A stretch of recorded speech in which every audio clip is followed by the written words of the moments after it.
বিচার বিভাগের পৃথক সচিবালয় অন্তর্বর্তী সরকারের সময়ই হবে বলে জানিয়েছেন আইন উপদেষ্টা আসিফ নজরুল।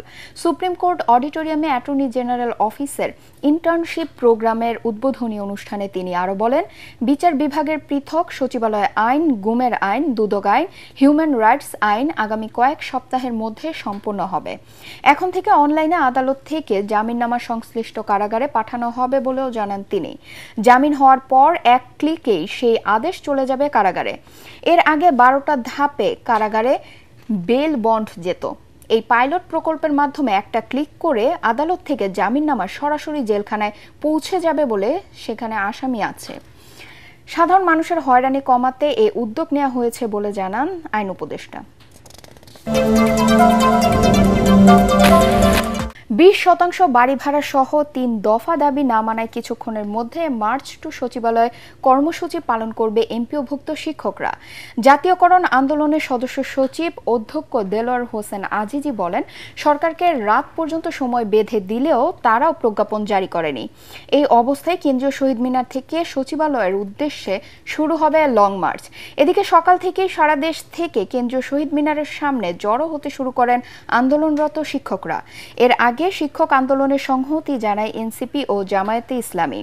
এদিকে এমপিওভুক্ত স্কুল, কলেজ ও মাদ্রাসা শিক্ষকদের উপর পুলিশি হামলার প্রতিবাদে লাগাতার কর্মবিরতি দ্বিতীয় দিনে গড়িয়েছে। বেশিরভাগ শিক্ষা প্রতিষ্ঠানে বন্ধ রয়েছে ক্লাস ও পরীক্ষা।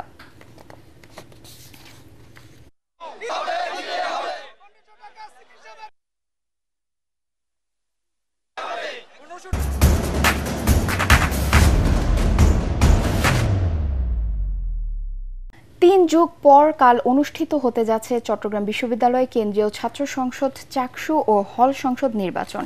সোমবার রাতে শেষ হয় 18 দিনের প্রচারণা। এখন প্রতীক্ষা ভোটের। প্রচারণার শেষ দিনে গতকাল সকাল থেকে রাত পর্যন্ত প্রার্থীদের ব্যস্ত পদচারণায় মুখর ছিল গোটা ক্যাম্পাস। চাকসুতে ছাত্রদল, ছাত্র শিবির সহ 13টি প্যানেল ছাড়াও স্বতন্ত্র প্রার্থী হিসাবে ভিপি পদে 24 জন, জিএস পদে 22 জন ও এজিএস পদে 21 জন নির্বাচনে লড়ছেন। 9টি ছাত্র হলে 350 জন এবং 5টি ছাত্রী হলে 123 জন বিভিন্ন পদে লড়ছেন। এবারে নির্বাচনে মোট ভোটার সংখ্যা 27,516 জন। বিশ্ববিদ্যালয়ের 5টি ভবনের 60টি কক্ষ ও 689টি বুথে ভোট দেবেন ভোটাররা। এরই মধ্যে নির্বাচনের সার্বিক প্রস্তুতি সম্পন্ন করেছে নির্বাচন কমিশন। সবশেষ 1990 সালের 8 ফেব্রুয়ারি চাকসু নির্বাচন অনুষ্ঠিত হয়েছিল।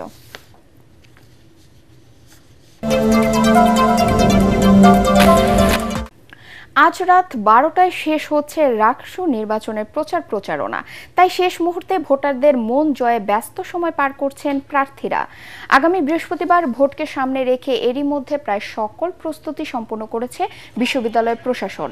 ক্যাম্পাসে নিরাপত্তা ও আইন শৃঙ্খলা পরিস্থিতি ঠিক রাখতে মোতায়েন করা হয়েছে 2000 পুলিশ সদস্য। নির্বাচনের দিন থাকবে 3 স্তরের নিরাপত্তা বেষ্টনী। ভোট দেওয়ার জন্য 17টি হলের জন্য 17টি ভোট কেন্দ্র এবং 990টি বুথ থাকবে। নির্বাচনকে কেন্দ্র করে বুধবার ও বৃহস্পতিবার ক্লাস পরীক্ষা বন্ধ রেখেছে বিশ্ববিদ্যালয় প্রশাসন।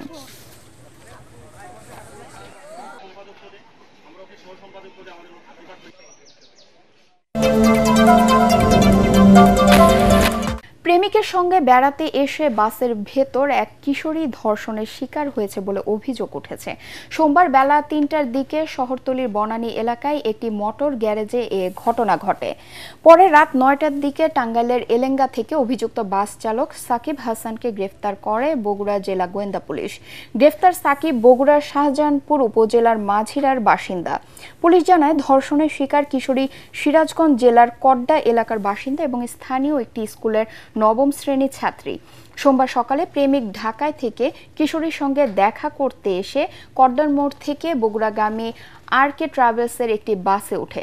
বাসটি বগুড়া শহরতলির বনানী মোড়ে পৌঁছলে যাত্রীরা নেমে যায়, কিন্তু চালক ও হেলপার ওই কিশোরীকে বাস থেকে নামতে না দিয়ে বাসটি পর্যটন মোটেলের পাশে থাকা একটি মোটর গ্যারেজে নিয়ে যায়। সেখানে হেলপার কিশোর প্রেমিককে ভয়ভীতি দেখিয়ে সরিয়ে দেয়। এরপর চালক সাকিব বাসের ভেতর কিশোরীকে ধর্ষণ করে।